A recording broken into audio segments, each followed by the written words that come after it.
ताज़ा तरीन वीडियोस के लिए चैनल को सब्सक्राइब करके बेल आइकन और ऑल नोटिफिकेशन पर क्लिक करें ताकि आपको मिले हर अपडेट सबसे पहले।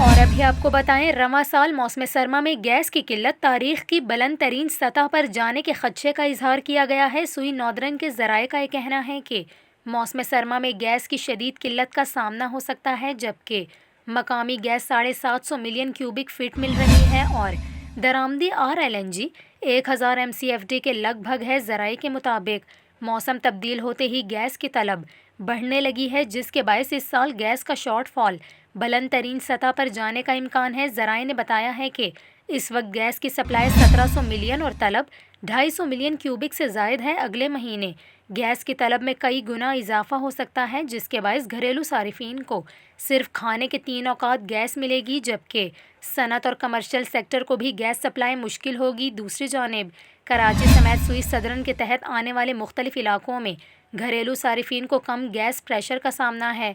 जराये ने बताया है कि सुई सदरन की लाइन्स में गैस का औसत प्रेशर 100 PSI से कम सतह पर आ गया है, जिसकी वजह से सुई सदरन सिस्टम के मुख्तलिफ इलाकों में घरेलू सारिफिन को कम गैस प्रेशर का सामना करना पड़ रहा है।